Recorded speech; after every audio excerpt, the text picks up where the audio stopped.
This is the Good Government Podcast with Aaron Slutkin and Michael Hoffpower.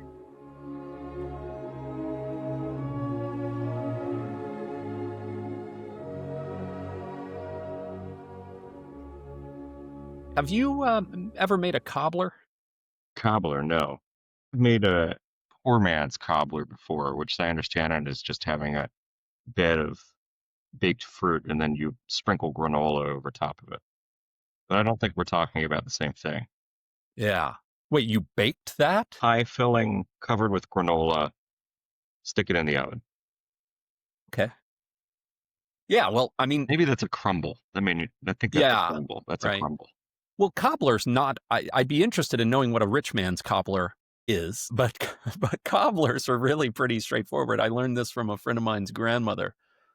The recipe's a cup, a cup, a cup, a stick. And so a full stick of butter, cup of milk. You might want to get crazy and use half and half. Really crazy and use heavy whipping cream. That's insane. A cup of sugar, and then a cup of Bisquick. And you're dumping a can of a pie filling that's going to have so much sugar in it, all the better. And you're just throwing it in a Pyrex or something and bake it as if you were baking biscuits. And it's done whenever the little islands of Bisquick have browned. Absolutely stunning, beautiful recipe. The symmetry of the recipe is wonderful. And I haven't had one in decades because I eat a little bit better nowadays. But yeah, I just wanted to share that for posterity's sake. What brought this to mind? I've done a little bit of exercising lately. And for some reason, when I exercise, I just think about food the whole time. When I used to go to a gym, I would always go in and turn on Food Channel on all the TVs.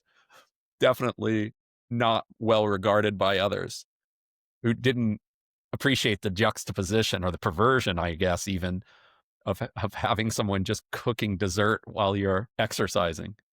Was this motivation, or were you really focusing on relishes to get through something unpleasant? I have no idea. I mean, I don't know.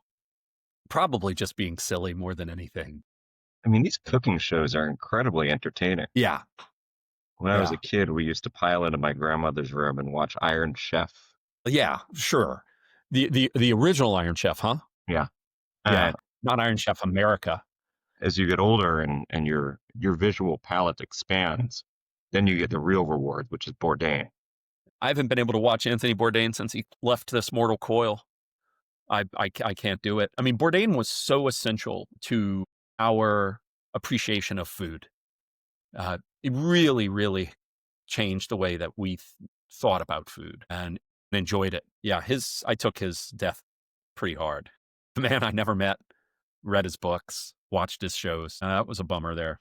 Our boss in Washington told me that I talk about food in a way that she has come to appreciate more and more.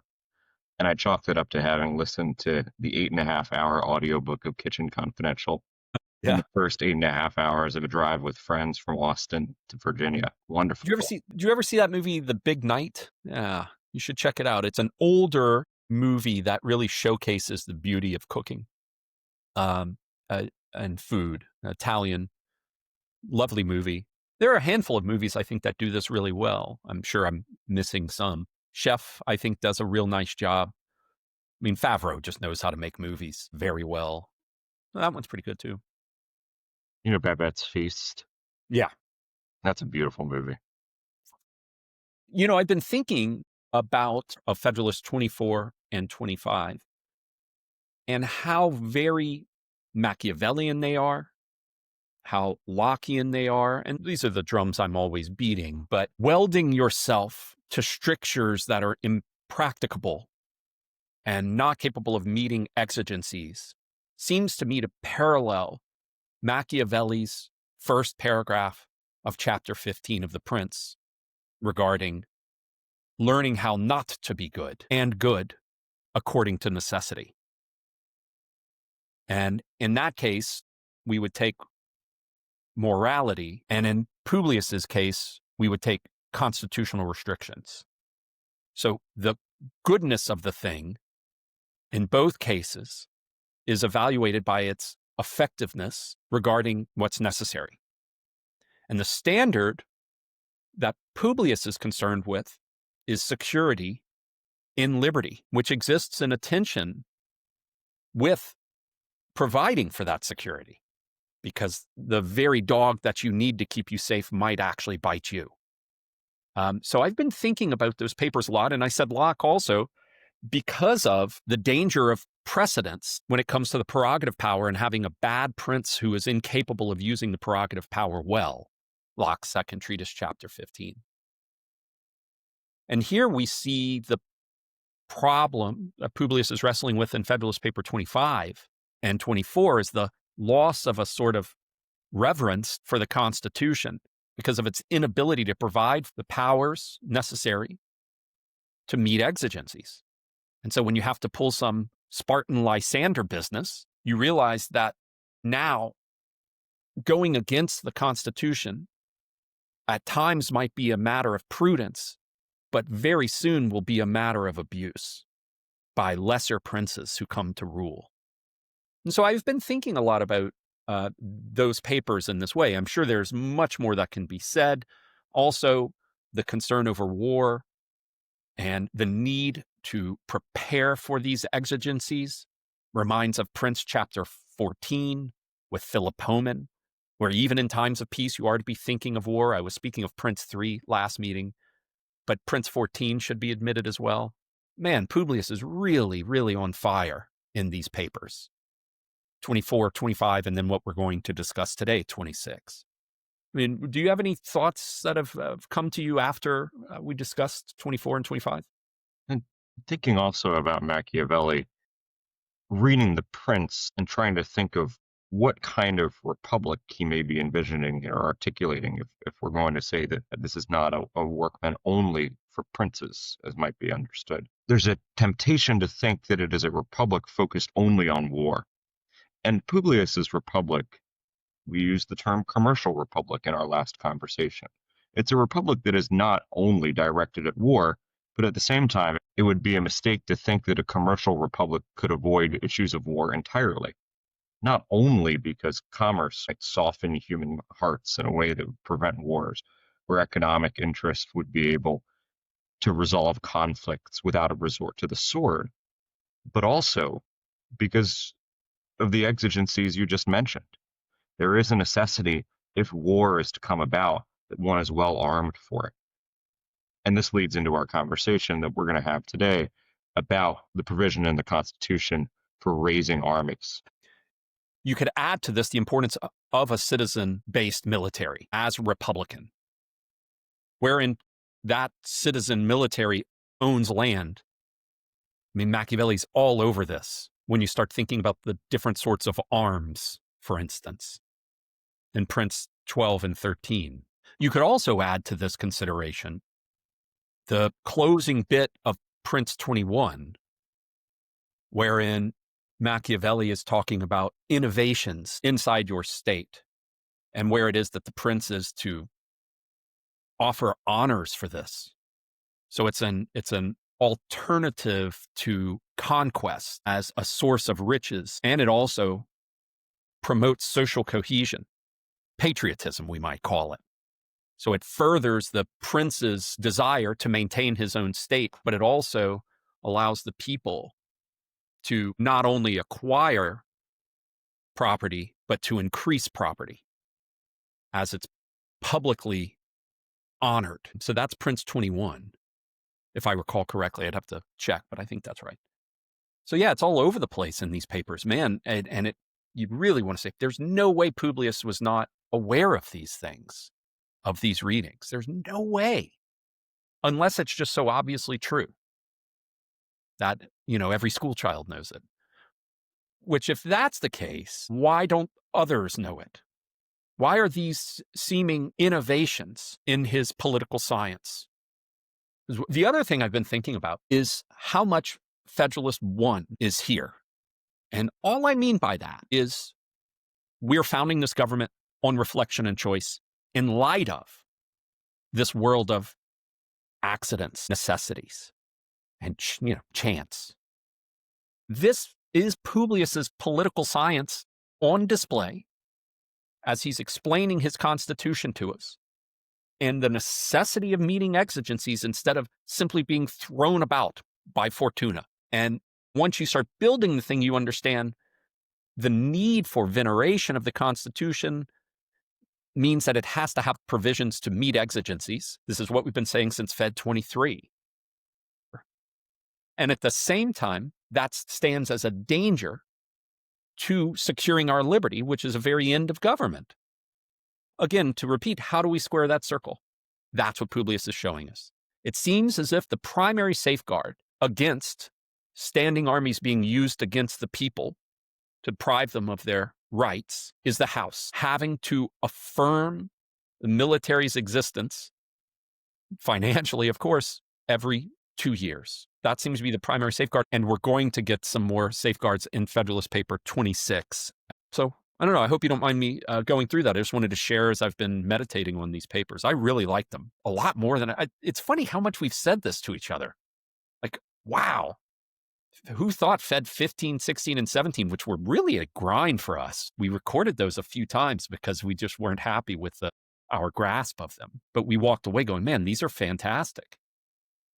And these keep delivering. And we're approximately 25% through the papers at this point. So Federalist Paper number 26 is the same subject continued. Although Publius says the subject continued with the same view, it does seem to me that we have a slightly different point of view here. It seems to me a sort of sub-point inside the larger concern over standing military in times of peace. What I mean by saying that it's a different point of view is that we think about the limits of the popular mind in the midst of a popular revolution. This is interesting stuff. We speak of means here. The happy mean, the middle. I'd like to read. It was a thing hardly to have been expected that in a popular revolution, the minds of men should stop at that happy mean which marks the salutary boundary between power and privilege and combines the energy of government with the security of private rights. A failure in this delicate and important point is the great source of the inconveniences we experience. And if we are not cautious to avoid a repetition of the error in our future attempts to rectify and ameliorate our system, we may travel from one chimerical project to another. We may try change after change, but we shall never be likely to make any material change for the better. Private rights, the security of private rights, it seems to me the liberty that is the end of the government, energy of government. We've been working with this beginning in Federalist number 1, but most seriously since Federalist number 23. Power, we've heard that term in the Federalist before. We think about it as proper means toward an end, I think. What does privilege here mean? The invocation of a popular revolution makes me think of our French friend Alexis de Tocqueville, and that a popular revolution might upset the balance between power and privilege, because if there are powers to be conferred on people, those powers must be put into the hands of people who are able to carry them. We realize that the trust given to a George Washington is a great one. At the same time, putting that kind of trust in someone like Washington is an admission of inequality of people to achieve certain ends. If you had put Joe Schmo from Maryland in the place of Washington, the aristocrat, the officer, the man of military training, you might have terrible results for the American cause. And yet, because a popular revolution requires victory, it seems to strike at the heart of the premise of the popular revolution that you actually do need special people for certain tasks. Nice. And so there's a mistrust at the heart of the popular revolution of the thing that can make it efficacious, which is a recognizing that some people are distinct from one another by, in Washington's case, solidity of character, height, wealth, virtue, let's say. And so the constitution-making process that results from the popular revolution leads to a distrust of privilege being conferred on exceptional persons by lot or by some kind of appointment. And it requires a degree of correction here by the Federalists, by the Constitution makers, in order to remedy that. And this makes sense, this interpretation, because we are correcting the popular mind in this opening paragraph. So the limits of the popular mind are on full display here. In the midst of a popular revolution, the popular mind cannot find the mean. They're attracted to one thing after another. And the error seems to be that change after change without any material betterment. So they're just changing as if just the next new thing. They're just iterating over and over again, throwing everything at the wall. Nothing sticking. Change, therefore, seems to be something like the word to which the popular mind is attracted. It's forever the temptation that draws the popular mind forward, perhaps. So it's therefore a weakness in the many, because every time I've said the popular mind, I just mean the many, hoi polloi.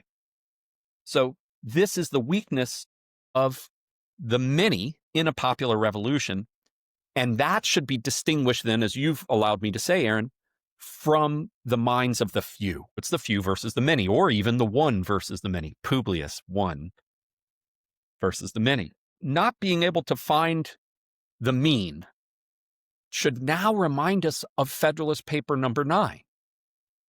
I've said that Federalist Papers 24 and 25 reminded me of Federalist Paper number 8, and now I'm taken right back to Federalist Paper 9. You remember there, in those petty republics of antiquity, there was no mean to be found. They just had these violent shifts from great tyranny and anarchy to moments of absolute brilliance in human flourishing. It was just movement between extremes as opposed to finding a mean. So that seems to me to be a parallel. But now, the problem of the popular mind that we behold is in the Articles of Confederation and in some of the state constitutions, in particular, North Carolina and Pennsylvania. The Articles of Confederation, I want to point out again, were put together while on the run, literally. And so that is to say, as much as Dickinson offered us, as much intelligence as there is in those articles, we have to wonder how much they are actually still draped in the clothing of that popular mind. Here's the problem. Popular mind is extreme, like those petty republics of antiquity that thinks that all we have to do is change and it's going to fix our problems. Just change it without reflecting on, well, wait a minute, what are you changing and why? What direction are you going? You'll notice Publius uses another word here too, ardent zeal for liberty. Well, an ardent zeal for liberty might be admirable in a young person or a child, but what you really would want to have in your founding, in your fundamental law, is an enlightened zeal for liberty. And that's what the minds of the few, or the one, should be able to promise us. So after offering us these reflections, Publius returns to the idea of restraining the legislative authority and the means for providing for the national defense. He says it's one of those refinements which has its origin in the zeal for liberty, which is more ardent than enlightened. So there you go. So we've criticized the popular mind, and now by way of that criticism, we can see the same criticism applied to the idea of restraining the legislature regarding the military. It's the same problem. This problem has its origin there. And so in a paper where we are noticing immediately a difference between the few, the many, you said perhaps the one, that we're actually arguing against a limitation of the power of the popular branch. We might think there's an irony there, that in a paper where we are pointing out the deficiencies of the many, we are at the same time defending putting power into their hands, namely the power to raise a legislature. That's possible because of the education that we are about to get here, as well as something of just bare necessity. You have to have this power, and it's best to have it in the legislative hands. Right? We are not saying that it is an ideal thing. It is something in perfect circumstances that we would want the power to raise armies in the legislature. But look what he says in the middle of the second paragraph, and it's a tune that's going to be played all over this paper. Speaking of this power of the legislative to raise a force, he says, "It is better to hazard the abuse of that confidence than to embarrass the government and endanger the public safety by impolitic restrictions on the legislative authority." It's funny, that word impolitic to me usually is used in social circumstances. It's an impolitic thing to say. wasn't prudent. It was unkind. It was savage. It didn't strike the right tune.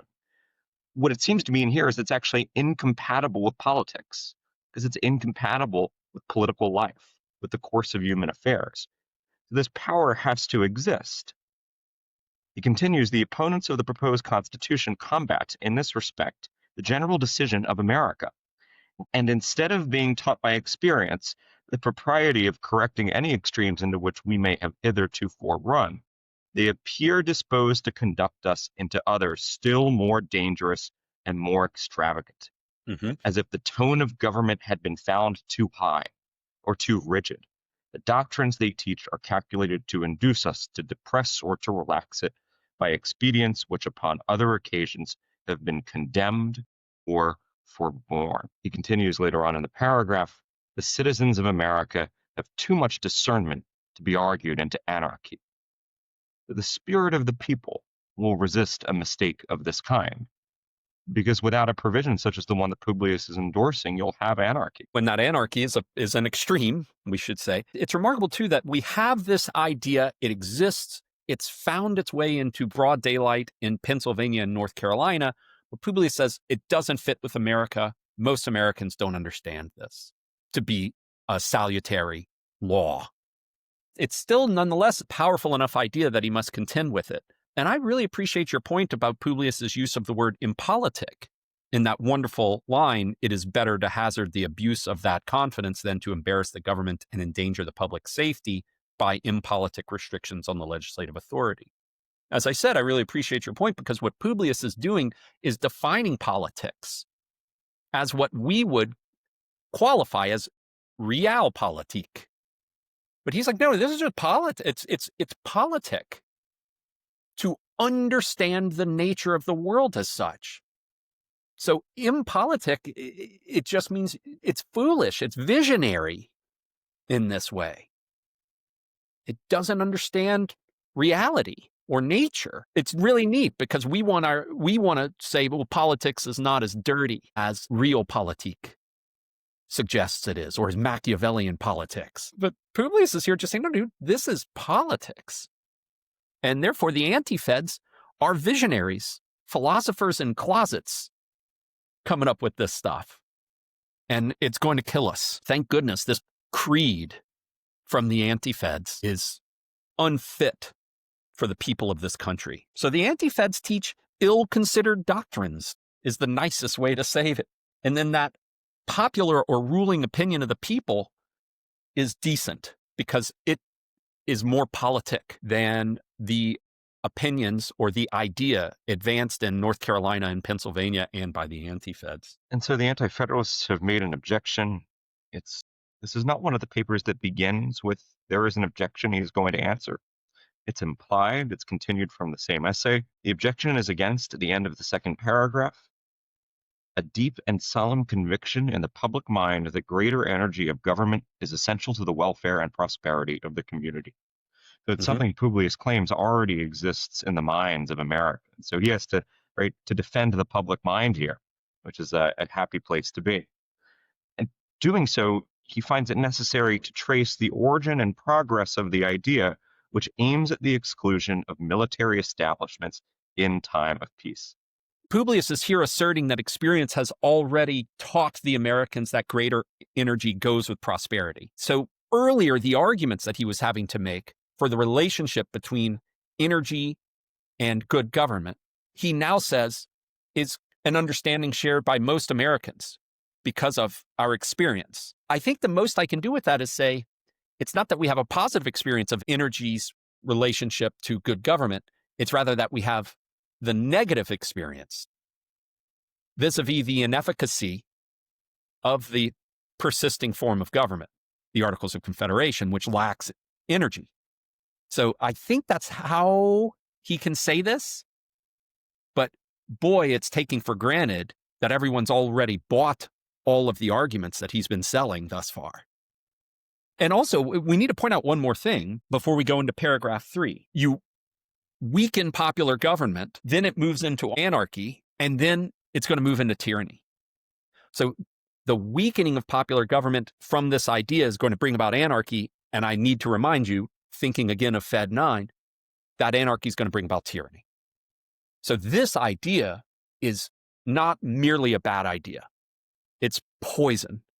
It's dangerous, to say the least. And then what's healthy is energy, because prosperity has something to do with health and energy has something to do with that. So Publius is therefore teaching us the necessity of energetic government while saying we already understand the necessity of energetic government. Maybe people already know it, that we need energetic government. And therefore, all he's going to do is draw out the lessons. And that's now where we're going to turn in paragraph 3 by turning to those Brits and what happened with history unfolding over there. In England, for a long time after the Norman conquest, he says, the authority of the monarch was almost unlimited. Inroads were gradually made upon the prerogative in favor of liberty, first by the barons and afterwards by the people, till the greatest part of its most formidable pretensions became extinct. It wasn't, he says, until the Glorious Revolution in 1688 that, quote, English liberty was completely triumphant. The result of this was, at the Revolution, to abolish the exercise of so dangerous an authority, the undefined power of making war an unacknowledged prerogative of the Crown. It became an article of the Bill of Rights then framed that, quote, the raising or keeping a standing army within the kingdom in time of peace, unless with the consent of Parliament, was against law. So it was the establishment from unlimited monarchical power of a check and balance upon the war-making power, and the power in war-making to raise and to keep raised a force. Which edition are you reading? I was just moving around the paragraph a little bit. Okay. Yeah, I was tripping. No problem. And right. So what we see, just to be very clear, the king enjoyed this power completely, and then the prerogative was checked in favor of liberty by way of this power now also being shared with the barons. And then finally, the people via Parliament. It's moving this power of having standing army in times of peace away from the prince and to the people, from one to few to many. That's the unfolding of this in English history, running from after the Norman conquest. So that's like 1066 to 1071 into 1688. So this it only took 600 years for this to unfold. But here we are in America right now, figuring this out in 10 years, thanks in no small part to experience and history. But again, it's being offered to us as a matter of reflection and choice. We are reflecting on all of these things and choosing whether or not to have our legislature have the ability to provide for troops in times of peace, have a standing military in times of peace. And note what he says about the change effected by the Glorious Revolution. In that kingdom, when the pulse of liberty was at its highest pitch, no security against the danger of standing armies was thought requisite beyond a prohibition of their being raised or kept up by the mere authority of the executive magistrate. There it is. Yeah, separated. That's all that they need to keep themselves safe. So what are they not calling into question? Whether or not they need standing armies in times of peace. That's never on the table. Whether you must have them. The only question is where does the power lodged? That's the only question. And thinking earlier about what you said about reflection and choice, the reason that they did not err in calling into question the idea of the necessity of a standing army, he says, the patriots who effected that memorable revolution were too temperate, too well informed to think of any restraint on the legislative discretion. They were aware that a power equal to every possible contingency must exist somewhere in the government. So now that we acknowledge that and we look to our political ancestors to find them acting this out in practice, once we admit the standing army, now we can think about where it is best to be lodged and how best to lodge it. It's a real interesting blend of caution. You have the standing army during times of peace out of caution. This is your dikes and dams that you are building. Always thinking of war, always preparing for war. All of that is a matter of maybe prudence. It's a matter of learnedness, but it's also a matter of caution, if you will allow me to say it that way. But also we need to be cautious about this power And the proper precaution to take, therefore, is to lodge this power to raise armies in times of peace in the legislature. Publius says it's the ultimate point of precaution, and it's reconcilable with the safety of the community. So you're keeping the community safe from bad guys within and without, and from the dogs that you're establishing to keep you safe from the bad guys, from within and without. It's the basic problem that we're dealing with in Plato's Republic by the time we start building our city and speech and having our dogs. We need our dogs to be good to friends and harmful to enemies. And here, the way that we're making sure that they're good to friends, namely us, is by making them accountable to us and holding them to account every 2 years. There's no big musical education and gymnastic education thus far, as we would see in the Republic. But instead, there's responsibility as accountability. And then as we proceed through the paper, we'll also see some decency in these human beings. In particular, what I have in mind is paragraph 11, but I don't want to jump forward there just yet. And so what's caused this error in the minds of some Americans that a standing army kept up in peacetime will destroy us? From the same source, that is a jealousy of the safety of private rights, the people of America may be said to have derived an hereditary impression of danger to liberty from standing armies in times of peace. This is a wonderful sentence coming up. Mm-hmm. Circumstances of a revolution quickened the public sensibility on every point connected with the security of popular rights, and in some instances raised the warmth of our zeal beyond the degree which consisted with the due temperature of the body politic. We got too hot for liberty. And if you think about heat matches with that zeal for liberty more ardent than enlightened in paragraph 2. So it's a riff on the same understanding. Zeal is good, but it needs to be enlightened. A zeal for liberty must be combined with a zeal for security. The same way that a zeal for security without a zeal for liberty would make us love tyranny. This reminds me of this line from, it took me a second to recall it. There's a line in Plato's Crito. Dearest Crito, your eagerness is worth much if there be some measure with it. But if not, the harder it is to, my words, contend with. So yeah, eagerness is welcome if it's right. Zeal is good if it's enlightened, but it's very dangerous if it's not enlightened. And what's another way of saying that? If it's intemperate. What's another way of saying that? If it's running too hot. And we use that language of heat, in particular, I know, when we were interpreting Federalist Paper number 10 as what's wrong with popular government and why we would need representative government, that is to say, Republican government, in an enlarged sphere. That was an argument we advanced in Fed 10. And I feel now we're moving into that critique of popular government again. Yeah, just as Socrates, as I've heard you say on occasion, trying to educate Crito, we have Publius trying to educate the American people, particularly in regard to their zeal for liberty. Yeah. Can you channel it? Takeaway then is we have the warmth of our zeal beyond the degree that's salutary. And we see this heat in Pennsylvania and North Carolina, which restrict the authority of the legislature and the article of military establishments. But even there, their attempts to do so are merely that. They might be injudicious excesses, but they don't even get the laws right. There's language of ought instead of may not. So they ought not to be kept up in times of peace. Well, it should say shall not. Publius makes this clear in paragraph 7.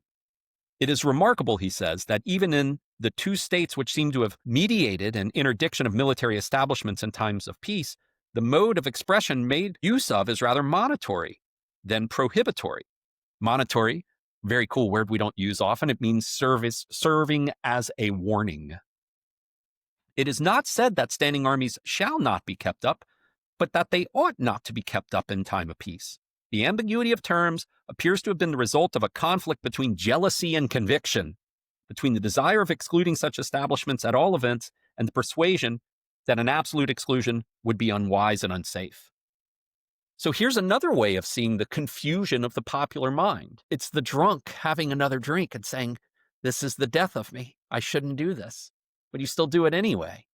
So you make these funny little laws that don't quite work because of the confusion of your mind, your inability to own up to politics. It's remarkable.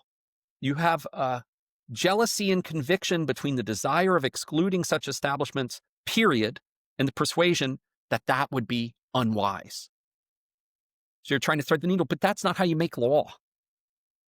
And that's also how you undermine veneration for the Constitution, as Publius discussed in the previous papers. So now that he's exposed the fatal flaw in the provisions in the North Carolina and Pennsylvania constitutions against the raising of standing armies, that is, in fact, they do not prevent it at all. They make an empty caution against them. Finally, we turn in the 9th paragraph to the provision in the new Constitution for, quote, restraining the appropriations of money for military purposes to the period of 2 years. It does so in contrast, he says, to the provisions in the state constitutions, which by aiming at too much is calculated to affect nothing. The provision in the Constitution, on the other hand, by steering clear of an imprudent extreme and by being perfectly compatible with a proper provision for the exigencies of the nation, will have a salutary and powerful operation. Notice the standard that Publius is using to evaluate North Carolina and Pennsylvania's Constitution versus the proposed United States Constitution. Efficacy. What is the effect of this law? What is the effect of this constitutional provision? So that's how he evaluates it. How is it going to work? Because necessity exists, exigencies will arise. How efficacious is your Constitution at meeting those exigencies? Can you do your job? I trust you know why I'm harping on this. Of course. And also then navigating these rough waters is a matter of prudence, of knowing how to behave in these situations and making provisions, preparing the land for these situations, preparing the people for it is what I should say, preparing the representatives for it. That's a matter now of Publius's prudence in this Constitution itself. And the impolitic imprudence of this idea advanced by the anti-feds, and in this peculiar way, the North Carolina and Pennsylvania state constitutions. Look at the checks now that come in paragraph 10. We have 2 years, has been announced repeatedly. Once every 2 years, you have to deliberate upon the propriety of keeping a military force on foot and come to a resolution on the point and declare your sense of the matter by a formal vote in the face of their own constituents. So the legislature has to do this. Keep in mind, it's the House. It's the most popular component of our government. And Publius says, in the face of their constituents. So they are kept responsible to their constituents by way of this institutional mechanism, by way of the Constitution. They are not at liberty, says Publius, to vest in the executive department permanent funds for the support of an army, if they were even incautious enough to be willing to repose in it so improper a confidence. So they can't delegate this to the executive. It is there. Is that the only safeguard, though? No. Publius is now on the mission of explaining the Constitution to us and the numerous safeguards regarding these sort of dangers. Because now what we're worried about is the aggrandizement of the executive. We're worried about power. We're worried about power coalescing in the executive. When we're trying to make sure that we're taking proper precautions regarding these dangerous powers, we will add numerous safeguards. Foremost, 2 years in the House. Next, the spirit of party. This is wonderful. I thought party spirit was bad. What's Washington on about in the farewell address regarding party spirit? No, that party spirit is something even that was seen as working to our advantage in Federalist Paper number 10 to try and protect us against majority faction. To emphasize something you said earlier, Fed 9 comes to the fore because we're seeing the benefit of a well-constructed popular government. The spirit of party in a poorly constructed government is the spirit of tyranny. You have majorities overrunning minorities, constant depredations to minority rights. The difference here is that the spirit of party is being devoted toward upholding minority rights, as the spirit of party in different degrees must be expected to infect all political bodies, there will be no doubt persons in the national legislature willing enough to arraign the measures and criminate the views of the majority. The simply party spirit, right, selfishness is turned here toward the public benefit. Because if there is a majority who is trying to do something on toward with the standing army, maybe, let's say, delegate the power, or raise a larger force than is necessary, or raise a tax to support a larger force that is necessary in a time of peace, or even in war, by virtue of the fact that there is a party spirit, you will have people in the minority haranguing them for it. It's just a fact. Even now, of course, even if they're right to do so, there will be people haranguing them for it.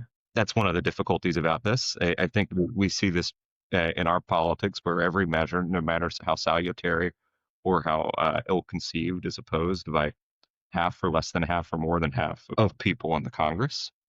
And at the same time, here it operates to our benefit. So this is just Publius's political science on display here. The spirit of party must be expected to infect all political bodies, as you've said. So it exists, period. Can it do any good? I mean, this is what you said. I'm just repeating your point, Aaron, but it's fantastic. He's not getting rid of this spirit of party. To do so would be to get rid of human beings.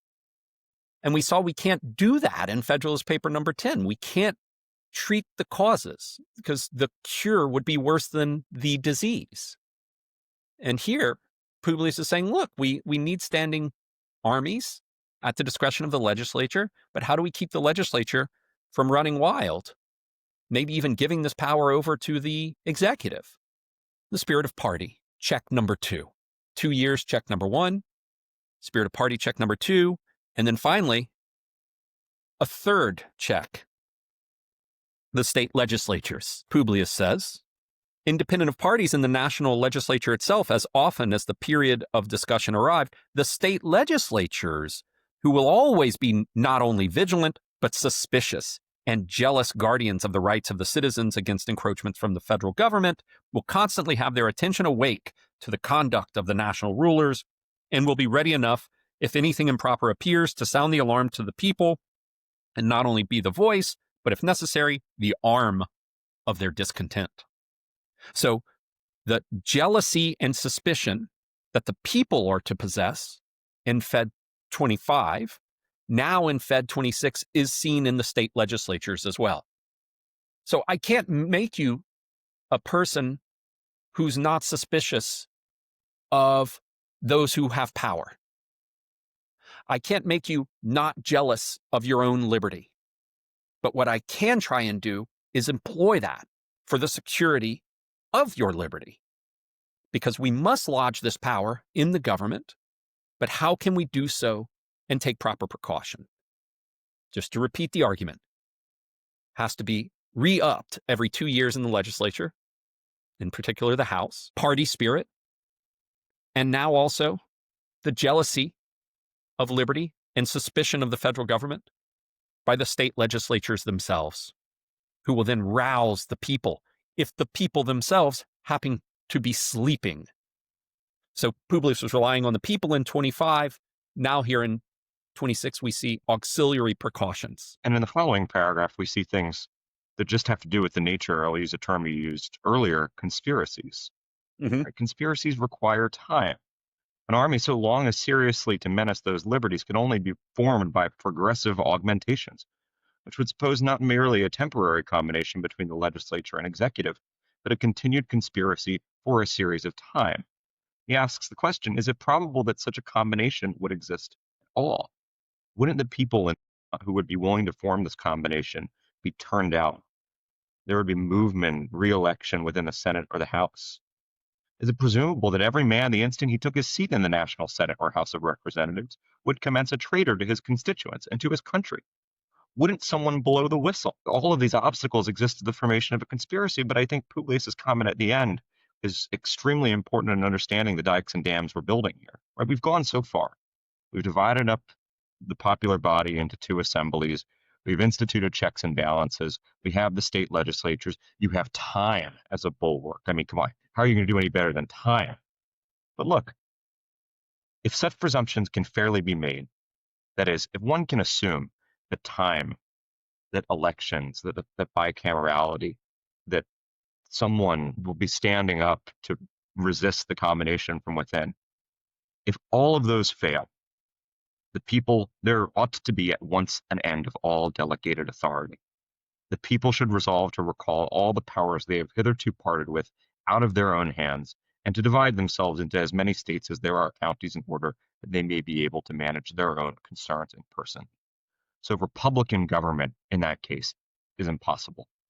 Now, the solution that we would then propose, which is we would split up popular government into a bunch of different sovereign authorities, we've already handled in the preceding papers. This is something that we've already worked with. We do not want 13 independent republics, much less, I don't know, hundreds of them littering the eastern seaboard. Nor do we want direct democracy. No, we handled that in 9 and 10. Exactly. And so you see 10 and 9 are just reverberating throughout Fed 26. The inability of factions to form because of the enlargement of the orbit in Fed 10, now we can see should serve as a bulwark against conspiracies forming. And all you need is one man, he says, in paragraph 11. One man discerning enough to detect so atrocious a conspiracy, or bold or honest enough to apprise his constituents of the danger. That's all it's going to take, he thinks. Conspiracies are hard, and it's not likely to happen. But think of it this way, too. If you don't think any representative could ever be trusted, then you should forget about representative government and go to direct democracy. And as you've said, we've already taken care of the problems of direct democracy in 9 and 10, and also the problem of all of these series of smaller states throughout the single-digit papers. This reminds me of something. I've got to hit this note. This is like saying, because students are going to cheat on their papers with AI, we shouldn't have any papers. Because of the possibility of cheating, we shouldn't have any papers. This is the baby out with the bathwater. Sure, there will be bad people, but we have all of these checks against the conspiracies of those bad people materializing against the liberties of the people. Think about it this way. The zeal for liberty, which you possess, the jealousy you have regarding your liberty, and your suspicion you have of representatives could be so intemperate as to lead you to distrust representative government simply. Of course, the conceit there is that you yourself are somehow trustworthy. That's very interesting. But at any rate, you can see now the popular mind is still the problem. It was the problem in the opening paragraph of Federalist 26, and it's still the problem here because it's the popular mind judging that representative government is not compatible with liberty. Publius has now said, wait a minute, but you understand energy is needed for effective government.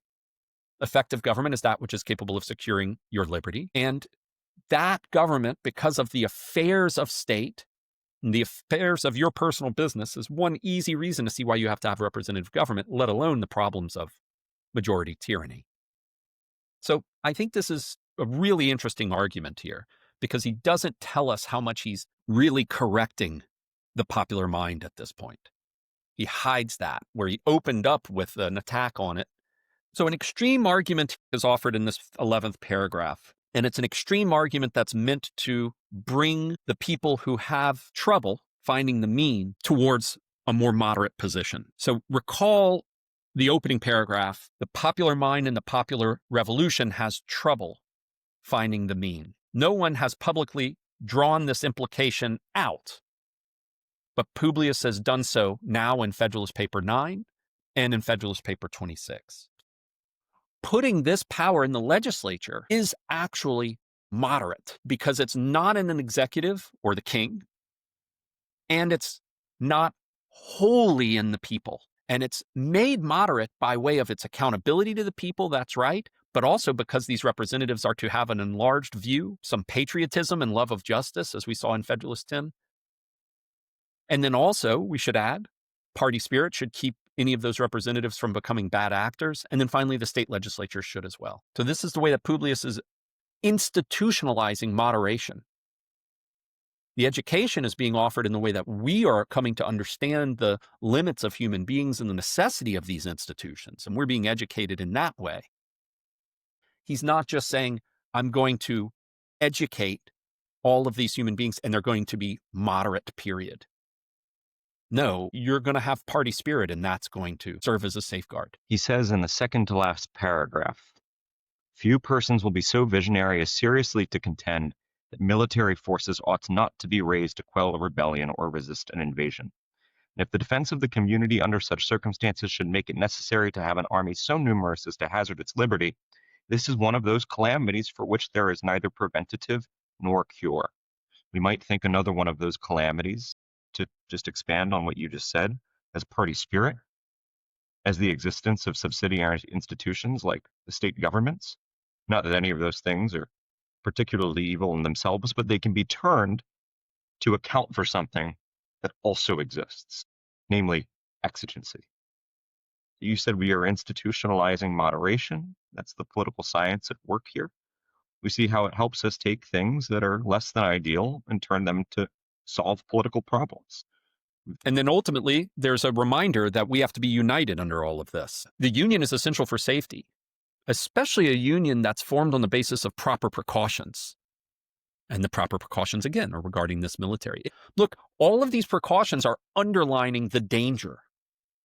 Finally, there's one more precaution we must point out, and it's just snuck in just under the wire in the final 14th paragraph of Federalist Paper number 26. There is aid to be derived from the militia, which ought always to be counted upon as a valuable and powerful auxiliary. So if our liberties are under danger by the federal military, we still have the militias. So that is to say, Red Dawn, Wolverine sort of level stuff here. That's a final check. I mean, that's like saying the vigilant and manly spirit of the people in Fed 57. That's another way that the suspicion and jealousy of the people from Fed 25 is there. Because that jealousy should lead the state to be not only the voice, but the arm of the people's discontent, as Publius says in paragraph 10. And then, as he says now in paragraph 14, there's the militia. Well, who's the militia? You and me. So you have to have this thing, but you will ultimately have to take recourse to yourself if the chips are down and this power is abused. But it would be more dangerous not to have this power than to have it. And therefore, you can't just say, well, no, I don't want them to have this power because they might abuse it. That's the same thing as saying our students can't write papers because of the possibility that they might use ChatGPT. Well, in that case, the cure is worse than the disease because now you have students who can't write papers, who can't think in the way that we learn how to think because of writing. And you also have a nation that can't defend itself. A nation not at all. It is, to return to that word we used, impolitic. I love this way of defining impolitic here. It's such a great point that you raised. And look at Publius redefining things. So what does good government now look like? This is actually an interesting reflection. What does good government look like now after reading Fed 23, 24, 25, and 26? I mean, the first thing I think I would say is it's constitutional government. Right? We have a written constitution, and it has to be written well. It's not simply enough to say that you ought not to have a standing army in time of peace. Right? But then you have to think about what you're trying to reach here. Are you trying to prevent an army coming together, period? Well, no, because that would threaten your liberty. Okay, well, we cannot then say we can have a standing army under these circumstances, because that would remove prudence from the equation. Or simply just the common sense that you need to have an army because you can't wait until you were attacked to form one. So the first thing we would say is that that good government is constitutional government. Then the second thing is we would think about ways in which that what exists in human life, even without politics, time, can be leveraged to fight conspiracy. And then we would also look to the institutions that do exist, that come into being through the Constitution as means of being able to fight the conspiracies that would make a standing army dangerous. Energy. A written constitution is a part of good government, you say, and we must add a key component of this government is energy. So dispatch is the word that I want to start using at this point. Yeah, the military is ready to go to work You see all these movies where like these guys are just sitting around, like Top Gun or whatever. They're just sitting around, and then all of a sudden some bell goes off and they get a quick debriefing, and then they're jumping in the planes and doing a bombing raid. That's a really silly point that I mean, but you'll notice the way that we even see our militaries, that they're on the ready to respond to these problems. They're alert and at the ready. So energy is a component of it, and we're seeing energy as a component of it still inside of the horizon of security. And our security is not merely our physical security that we're concerned with at this point. It's also the security of our rights. So the security of our rights is now understood not merely a security from enemies from abroad and enemies within. It's so great that there's police sirens going off by you right now, Aaron. So the security is not merely from enemies from abroad and from within, but from enemies within the government who are going to turn that military against us. So security has grown to be a little more complex, especially because of the amount of attention Publius has given to liberty and the people's rights here. So what does good government look like? A written constitution that gives the government itself energy to meet exigencies, and also contains precautions crafted on the basis of an understanding of human nature. And I will add the nature of power itself, power which seeks more of itself, and human beings who, of course, desire unlimited power. The power needed to keep us safe exists in a tension with that safety. It's really remarkable. Sure. Machiavelli says, what is this? Prince chapter 9, two humors found in all states, few great who desire to oppress the many who desire not to be oppressed. These two powers exist. And what we're seeing now, especially with your thinking on privilege earlier in the opening paragraph, is that, well, we need the great. We just need them not to oppress us. It's back to the same point. I need a dog that's going to bite, but never bite me. This is an interesting point of comparison, I think, between the Republic and our Constitution. We get the musical and gymnastic education and an effort to make our dogs good dogs in the Republic. We get the education Publius is offering us in the Federalist Papers, and that the Constitution offers the representatives once they occupy their seats, as a way of dealing with this problem of dogs biting the hand that feeds them. But the problem is consistent between the two works, Plato's Republic and our Constitution. Well, Aaron, I like Fed 26 a lot. Thanks so much for reading it with me. What else is going on before we split? What's going on in your life? Well, the semester at St. John's is underway, and I had to run over to the Barnes & Noble in Georgetown to pick up a verse translation of Lucretius. And in the philosophy section, which includes a lot of good books, you see The Republic in the Penguin translation, alongside The Last 3 Days of Socrates, the Symposium. I'm looking at a photograph of this right now. And someone in the bookstore I'm showing you has gone and written a description of the Republic under it as a recommendation. It says, Republic by Plato. Arguably the origin of republics in general. This exploration of society and the people in it is without equal. And I thought about that because I'm not sure that's an accurate assessment of the Republic and its relationships to republics. But this paper, 26, and the way it's greatest recall, paper number 9 and paper number 10 and paper number 1 point toward the Federalist as an origin of republics. Not republics in general, a specific kind of republic that Publius offers us to replace former kinds of popular governments. And this paper is, we've discovered in our conversation, served as really excellent distillation of how Publius does this, how his political science works, how popular government, and to use the term of the Barnes & Noble bookseller, the people in it can come to be educated, to create good government out of popular government, which we learned a while ago are not necessarily the same thing. And so it's probably helpful to remember at the end, one thing that we left out of our list of things that make up good government, popular government. We took it for granted because Publius helps us do that. Well, that's wonderful. I can't believe you even went into the bookstore, if I may, and didn't, golly. I ran to a bookstore a year ago. It's been a while since I've done it. God, I used to go all the time, just kind of like chill out. Yeah, it's going to these privately owned bookstores. Do y'all have many of those in your area? There are a few good independent bookstores around Washington. I mean, the independent bookstores like Politics and Prose become a nationally recognized chain, but Capitol Hill Books, Yeah. wonderful. Nice. Second Story and DuPont Circle. Nice. Yeah. I mean, if you've got a group of people to get gifts for, their prints, their books, vintage stuff, and really antiques, really excellent stuff. How many? So you got some Lucretius? Oh yeah, on the Nice. nature of things. Yeah. On things, doing stuff. Yeah, atoms, void, and matter. I gotta tell you, I need to go finish that up. Yeah, let me let you go. Thanks for talking with me about Federalist 26. I've always liked Fed 23, but I've really come to like 24, 25, and 26 on this reading. And I'm looking forward to doing it again. Yeah. So I'll see you soon, Aaron. Thanks, Mike.